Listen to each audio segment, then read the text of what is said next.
السلام علیکم students, how are you? Negotiable instruments کے بارے میں ہم بات کر رہے ہیں and I am hopeful by now you must be conversant, rather you must be having the knowledge about negotiable instruments, ان کی امپورٹینس، آبجیکٹیوز، یہ کیسے کام کرتے ہیں، نیگوشیبل انسٹرومینٹس کون کون سے ہیں، یہ سب باتیں ہم کر چکے ہیں۔ اب ڈفرینٹ اسپیکٹس ہیں، لیگل اسپیکٹس ہیں، یہ نیگوشیبلٹی ہے کیا، یہ کیسے ٹیک پلیس ہوتی ہے نیگوشیبلٹی۔ اس میں پہلی جو بات ہم نے کی وہ نیگوشیشن، جب ہم نے شروع کی کہ نیگوشیشن کیا ہے یا نیگوشیبلٹی کیا ہے، یہ کریکٹرسٹکس آف نیگوشیبلٹی کسے کہتے ہیں، یہ بار بار ہم نے باتیں کی، اور وہاں پر اسی بات پہ ہم نے اپنے آپ کو فوکس رکھا کہ نیگوشیبلٹی ایک ٹرانسفریبلٹی کو کہا جاتا ہے۔ یہ کیسی ٹرانسفریبلٹی ہے ان دا نیگوشیبل انسٹرومینٹس، اور یہ ٹرانسفریبلٹی کیسے ہو سکتی؟ آپ نے دیکھا کہ نیگوشیبل انسٹرومینٹس میں یہ characteristic which is in negotiable instruments, اس کا طریقہ کار کیا ہے؟ اگر بیرر انسٹرومینٹ ہے، you just deliver it to someone else, that stands transferred. Bearer cheque کی ہم بار بار بات کرتے رہے ہیں کہ اگر آپ کے پاس بیرر چیک ہے، یا سے کہ آپ کا ایک اکاؤنٹ ہے and you right a bearer cheque, اور کسی کو وہ ہینڈ اوور کر دیتے ہیں، تو وہ شخص اس کی پیمنٹ لے سکتا ہے۔ اصل میں کیا ہوا، وہ جو اس میں کی پروسیڈز تھی چیک کی، وہ جو ویلیو تھی، وہ جو right to receive the payment, that transfer to the person in whose position that instrument was. تو اس بات کو ہم کہتے ہیں کہ transfer by mere delivery, but it should be a bearer instrument. Bearer instrument کو صرف آپ ڈیلیور کر دیں تو یہ ٹرانسفر ہو جاتا ہے، لیکن اگر انسٹرومنٹ آرڈر انسٹرومنٹ ہے تو وہاں پر یہ نیگوشیشن کا طریقہ کار کیا ہے؟ اس میں ہم نے بات کی کہ یہ instrument through endorsement and delivery negotiate ہوتا ہے، یا سے ان سمپل ورڈز یہ ٹرانسفر ہوتا ہے۔ اب انڈورسمنٹ میں جو سب سے ضروری بات ہے کہ انڈورسمنٹ کی بات کرتے کرتے ہم ایک فیکٹر کو بعض وقت بھول جاتے ہیں۔ وہ کیا ہے؟ وہ دیٹ از انڈورسمنٹ کے ساتھ ساتھ اس انسٹرومنٹ کی ڈلیوری بہت ضروری۔ صرف انڈورسمنٹ کرنے سے یہ نیگوشیشن نہیں ہوگی۔ اگر کوئی شخص کسی انسٹرومنٹ کو انڈورس تو کر دیتا ہے، لیکن it doesn't hand over to the person in whose favor it is endorsed، تو نیگوشیشن تو کمپلیٹ نہیں ہوگی۔ اس کے پاس جب وہ انسٹرومنٹ آئے گا تو پھر ہی اس کے پروسیڈز جو ہے وہ لے سکتا ہے یا فردر انڈورس کر سکتا ہے۔ تو انڈورسمنٹ اینڈ ڈلیوری، یہ بات آپ نے ساتھ ساتھ رکھنی۔ جب انڈورسمنٹ کی بات ہو تو وہاں پر ڈلیوری ضرور ہوگی، لیکن بیرر انسٹرومنٹ وہاں انڈورسمنٹ کی ضرورت نہیں ہے، وہ صرف ہینڈ اوور کرنے سے، پوزیشن دوسرے کو آپ ہینڈ اوور کر دیں، دوسرے کو ڈلیور کر دیں، تو اس ڈلیوری سے نیگوشیشن ہو جاتی۔ تو یہ ہم نے دو طریقے دیکھے۔ اب بات یہ ہے کہ انڈورسمنٹ ہے کیا۔ انڈورسمنٹ کی آپ نے ڈیفینیشن دیکھی، سب کچھ آپ نے دیکھا۔ ان سمپل ورڈز آپ انڈورسمنٹ کو اسٹوڈینٹس یہ ذہن میں رکھیں کہ انڈورسمنٹ کیسے کر سکتے ہیں۔ کوئی انسٹرومنٹ ہے، اس انسٹرومنٹ کے، یہ انسٹرومنٹ ہم نیگوشیبل انسٹرومنٹس کی بات کر رہے ہیں، اس کے بیک پر اگر آپ سائن کر دیں with the intention to negotiate or the transfer the value in that instrument، اس کو endorsement کہا جاتا ہے۔ Who can endorse it؟ endorsement maker بھی کر سکتا ہے، but not as such maker۔ جب وہ یہ کام کر رہا ہوگا he will be the endorser۔ holder of an instrument, he can endorse it further. اگر پے ہے وہ اس کو انڈورس کر سکتا ہے. اب یہ انڈورسمنٹ ہوگی کیسے؟ جو پریکٹس کی بات آپ نے ڈیفینیشن میں دیکھا تھا کہ لا میں کوئی کمپلشن نہیں ہے, کوئی پابندی نہیں ہے کہ آپ نے بیک پر ہی انڈورسمنٹ کرنی. نیگوشیبل انسٹرومنٹ کہتا ہے کہ آپ فیس پر یا بیک پر یا آپ انسٹرومنٹ کے ساتھ کوئی پیس آف پیپر لگا سکتے ہیں. دیر از ناٹ این اسپیس, جس کو ایلونجی ہم کہتے ہیں, تو اس پر بھی انڈورسمنٹ ہو سکتی. But as a matter of practice آپ دیکھیں گے چیکس پر آپ کو عام طور پر نظر آئے گا کہ انڈورسمنٹ آپ بیک پر کرتے ہیں. تو یہ that is on the back as a matter of practice. جب یہ میں بیک کی بات کرتا ہوں تو لیگل پوزیشن اپنی جگہ رہتی.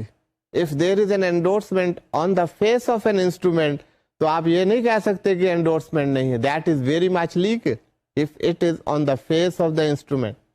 لیکن پریکٹس یہ ہے, کیونکہ ہم بینکنگ پریکٹس بھی اسٹڈی کر رہے ہیں, تو پریکٹس یہ ہے کہ بیک پر انڈورسمنٹ ہوگی.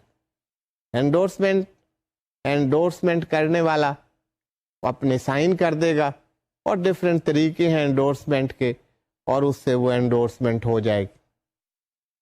One who puts his signature on the back of the instrument with the intention to endorse, اس کو آپ کیا کہیں گے؟ He is the endorser. That's simple. وہ endorse کر رہا ہے, he is endorser. آپ کسی کی فیور میں endorse کر رہا ہے, اس پارٹی کو آپ کیا کہیں گے؟ He is endorsee. تو دو پارٹیز یہاں پہ ہوئی, ایک endorser, دوسری پارٹی endorse. اب یہ انڈورسمنٹ جیسے میں نے کہا اس کے مختلف طریقے ہو سکتے ہیں. ایک ہم نے انڈورسمنٹ کی بات کی بلینک انڈورسمنٹ. اب یہ بلینک انڈورسمنٹ کیا ہوتی, یا بلینک انڈورسمنٹ کا طریقہ کار کیا ہے؟ That is endorsement. یہ تمام ہی انڈورسمنٹ ہے, کائنڈ کچھ بھی ہو. اب بلینک انڈورسمنٹ میں students, the endorser just signs his name at the back of the instrument, nothing else. کہ کس کی فیور میں انڈورس کر رہا ہے, it is not mention. He just puts his signature on the back of the instrument with the intention to indoors.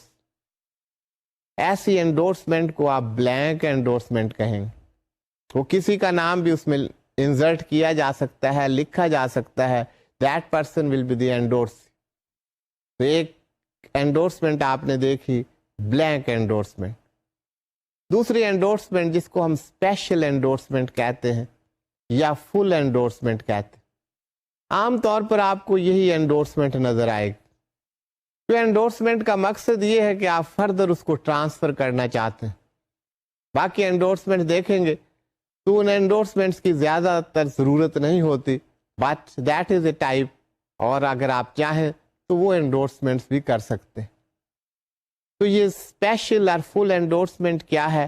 اس میں endorsement کرنے والا انڈورسی کا, جس کی فیور میں وہ انڈورس کرنا چاہ رہا ہے, اس کا نام لکھے گا, اس کے particulars. Pay to Mr A B C, Messrs A B C, Mr X, Mr Y, Mr Aslam, Mr Akram, کوئی نام بھی جس کو آپ ٹرانسفر کرنا چاہ رہے ہیں. And then you put your signature. وہ بلینک انڈورسمنٹ میں آپ نے سگنیچر تو کیے تھے لیکن کسی کا نام نہیں تھا, انڈورسی کا نام وہاں پر نہیں تھا. سو اسٹوڈینٹس, ان فل اور special endorsement you put the signature of the endorsee as well. اس کی فیور میں انڈورس کیا جا رہا ہے, and then you put your signature. So this is the full اور اسپیشل انڈورسمنٹ. انڈورسی کے پرٹیکولرز موجود ہیں. اب یہ انڈورسمنٹ سے ہوتا کیا ہے؟ اب آپ نے جب انڈورسمنٹ کر دی, یہ documents from one person to another, documents کی بجائے اگر ہم انسٹرومنٹ کا لفظ استعمال کریں that would be more legal. تو لیگل ٹرمینالوجی میں ان ڈاکیومنٹس کو انسٹرومنٹ کہا گیا. تو اس سے ویلیو ٹرانسفر ہو جاتی, کیش کی آپ کو ٹرانزیکشن نہیں کرنی پڑتی. And in this way, one person can transfer to the other, and that person can also transfer it to the other person. تو یہ نیگوشیشن یہ نہیں ہے کہ ایک شخص دوسرے کو کر سکتا ہے. انڈورسی جب وہ اس کا ہولڈر ہوتا ہے, جب اس پہ اس کی پوزیشن میں انسٹرومنٹ آ جاتا ہے, he can further endorse and it can continue. تو یہ endorsement from one person to other, اس سے آپ, جس پر میں اسٹریس دیتا رہا ہوں, جو بار بار میں بات کرتا رہا ہوں کہ نیگوشیبل انسٹرومنٹس نے لیکوڈیٹی بڑھا دی ہے system.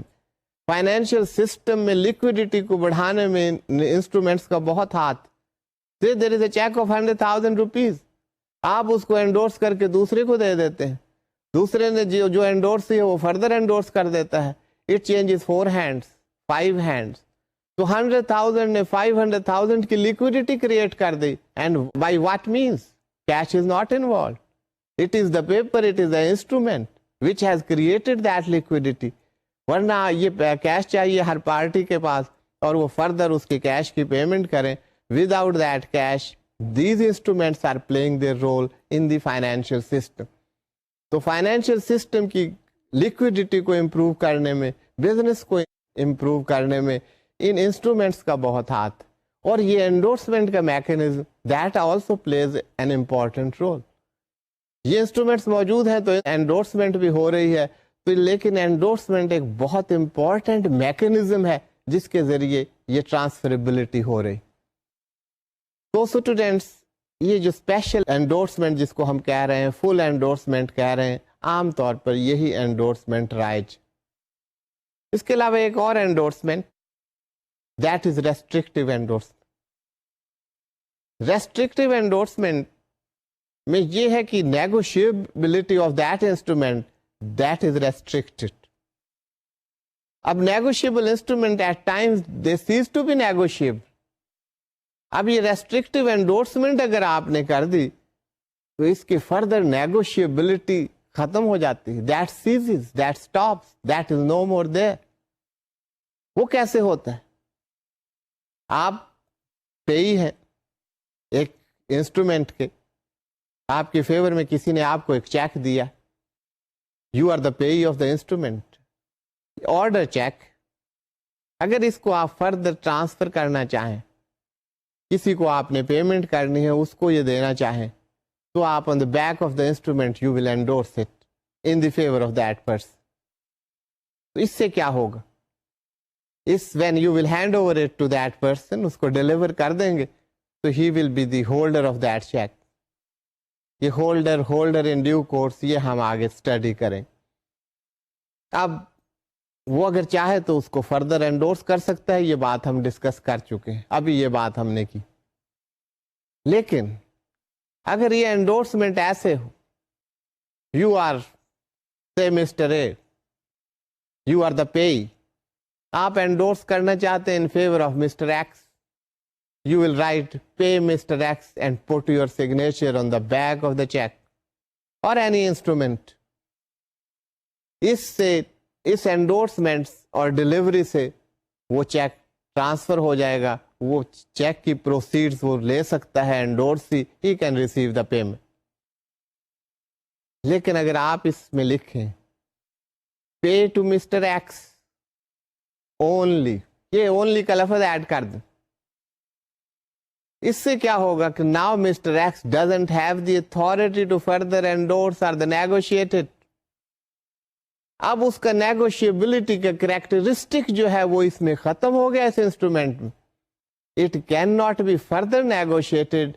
Mister X will have to take the payment of that instrument, he doesn't have the authority to endorse it.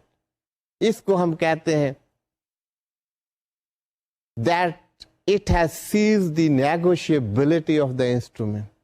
اس کی نیگوشیبلٹی کا کریکٹرسٹک جو ہے اس انسٹرومنٹ کا وہ ختم ہو گیا جب آپ نے لکھا پے مسٹر ایکس اونلی. تو یہ اب انسٹرومنٹ فردر نیگوشیٹ نہیں ہو سکتا, فردر ٹرانسفر نہیں ہو سکتا, فردر انڈورس نہیں ہو سکتا.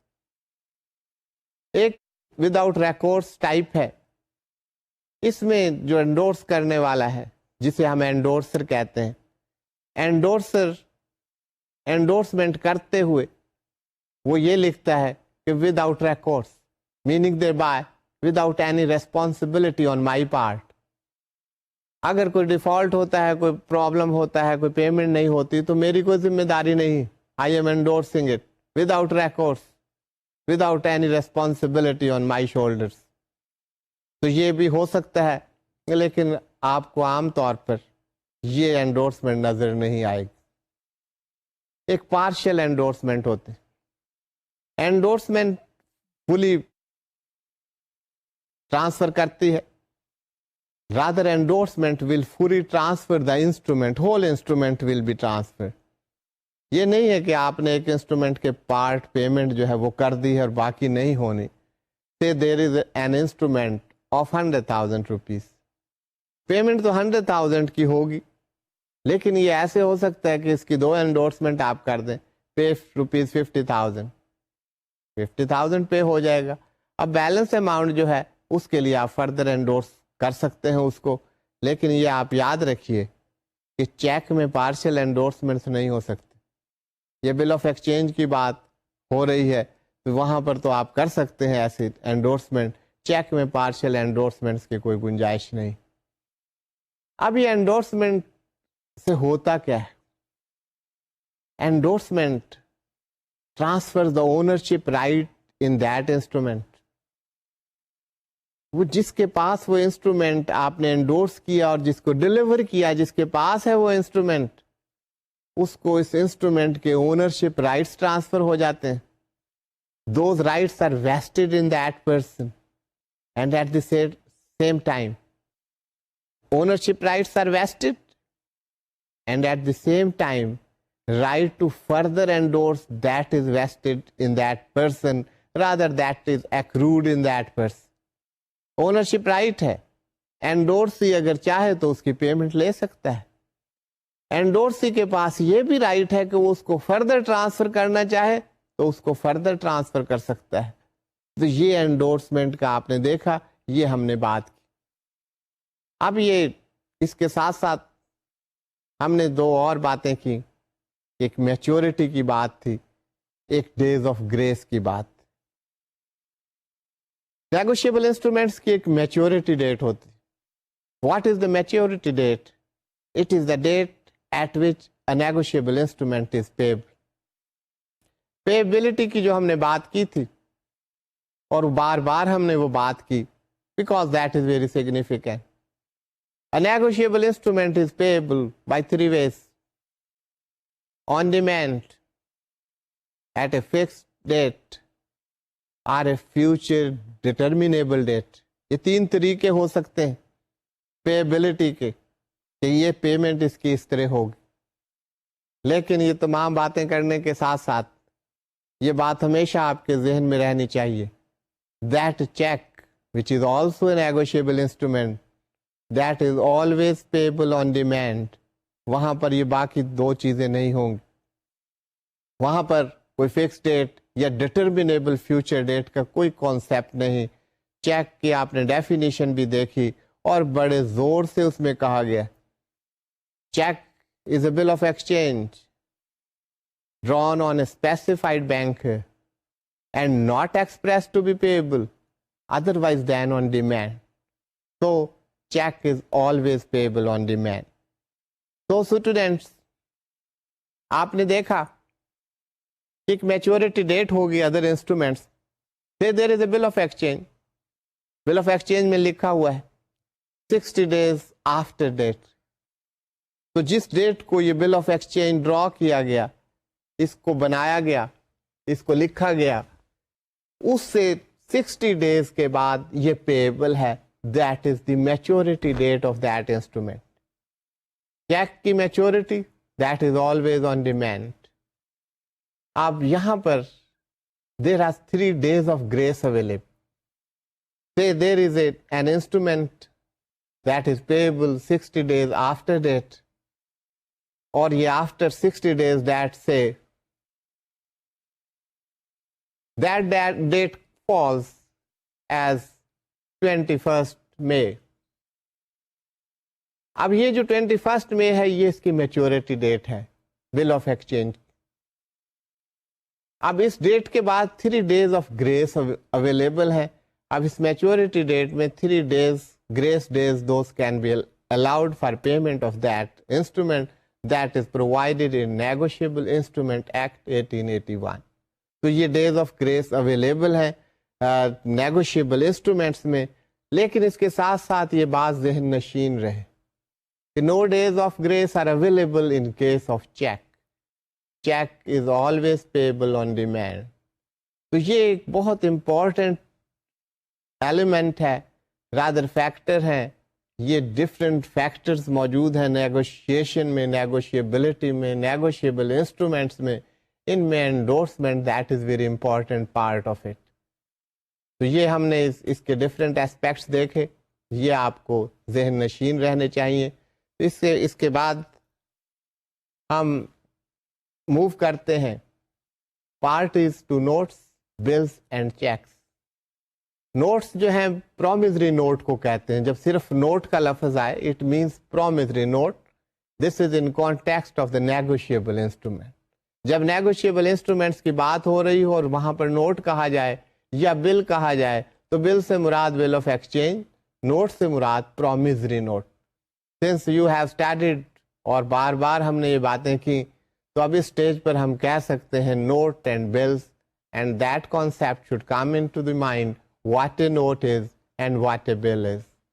تو یہ یہاں پر ہم نے بات کرنی ہے کہ یہ کون سی پارٹیز ہیں. اس آپ سوچ رہے ہوں گے کہ ہم نے ان کی ڈیفینیشن دیکھی، ہمیں ان کی پارٹیز کا پتہ ہے، بار بار یہ بات ہوئی، تو یہ ٹاپک کہاں سے آ گیا؟ اصل میں بات یہ کہ ڈفرینٹ پارٹیز جو ہیں یہ تو آپ کو پتہ ہے، اور آپ کو یاد ہوگا کہ پرومزری نوٹ میں کون کون سی پارٹی ہیں، چیک میں کون سی پارٹیز ہیں، بل آف ایکسچینج میں کون سی پارٹیز. لیکن یہ کون سی پارٹیز ہو سکتی ہیں؟ لا کن پارٹیز کو الاؤ کرتا ہے؟ یہ کون سی پارٹیز نہیں ہو سکتی؟ کون سی پارٹیز کمپیٹنٹ پارٹیز ہیں؟ اور یہ جو پارٹیز ہیں ان کی لیگل کیپیسٹی کیا ہے، ان کے رائٹس اینڈ اوبلیگیشنز کیا ہیں، how these parties would act. یہاں ہم یہ نہیں بات کر رہے کہ یہ پارٹیز ہیں he is a drawer and he is the drawee and acceptor, اور یہ بات آپ جانتے ہیں. ڈرار کی ریسپانسبلٹیز کیا ہیں، اوبلیگیشنز کیا ہیں، رائٹس کیا ہیں. یہاں پر اس اینگل سے ہم انہیں ڈسکس کر رہے ہیں. پہلی بات یہ ہے کہ جو پارٹیز ہیں whosoever those parties are, and you know all those parties, ان تمام پارٹیز کا ضروری ہے کہ these parties should be competent to contract. اب ان پارٹیز کی کیا position? if there are certain parties in a negotiable instruments who are incompetent to enter into a contract, then what would happen? Say there is a minor. اس صورت میں کیا ہوگی؟ تو slide پر دیکھیے گا. He can draw an instrument but can not be sued in his own name. ایک مائنر ڈرا کر سکتا ہے، he can be the drawer, لیکن مائنر سو نہیں کر سکتا. اب یہ دیکھنے والی بات ہے کہ مائنر نے جو ڈرا کیا ہے، اور you can not sue the minor as well. اگر آپ پیئی ہیں یا آپ کی کوئی اور کیپیسٹی ہے، you can not sue the minor. تو یہ پوزیشنز ہمیں یہ بتاتی ہیں کہ ان کے کیا رائٹس اور آبلیگیشنز ہیں، and whether it is advisable to engage into a contract with such a party or not. اسی طرح person of unsound mind, such person is incompetent to draw, make, endorse and negotiate an instrument. Person of unsound mind آپ دیکھ چکے. If there is an insolvent person, this you already know that insolvent person is incompetent. Incompetent means legally incompetent, doesn't have the capacity to enter into a contract. تو اس صورت میں کیا ہوگا؟ جب insolvent declare ہو جاتا ہے کوئی پرسن تو کورٹ ایک آفیشیل ریسیور اپوائنٹ کر دیتی ہے. اس صورت میں insolvent person he is not a competent person to draw, endorse, accept and negotiate the instrument. اسی طرح انساؤنڈ